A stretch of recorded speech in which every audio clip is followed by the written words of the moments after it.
18-ാം പടി കയറി അയ്യനെ തൊഴുത് രാഷ്ട്രപതി ദ്രൗപദി മുർമു. സന്നിധാനത്ത് പൂർണ്ണകുംഭം നൽകി സ്വീകരിച്ച തന്ത്രി. മാളികപ്പുറത്തും ദർശനം നടത്തി. വൈകിട്ട് വരെ സന്നിധാനത്ത് തുടരും. ഭക്തർക്ക് നിയന്ത്രണം. പ്രമാണത്തെ രാഷ്ട്രപതിയെ എത്തിച്ച ഹെലികോപ്റ്റർ ലാൻഡിംഗ് പാഡിൽ താഴ്ന്നതിൽ സുരക്ഷാ വീഴ്ചയില്ലെന്ന് പോലീസ്. പദ്ധതി മാറ്റിയത് സുരക്ഷാ ഉദ്യോഗസ്ഥരെന്നും വിശദീകരണം.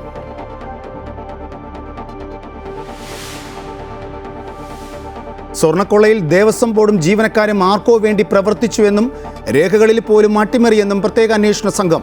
ബോർഡിന്റെ പങ്ക് നിഷേധിച്ച് president PS Prasad. Devaswom board അംഗങ്ങളെ ചവിട്ടി പുറത്താക്കണമെന്ന് VD സതീശൻ. സ്വർണ്ണപ്പാളി അറ്റകുറ്റപ്പണിക്കായി 2019 കൊണ്ടുപോയതിന്റെ രേഖകൾ ഉൾപ്പെട്ട മിനിറ്റ്സ് SIT പിടിച്ചെടുത്തു.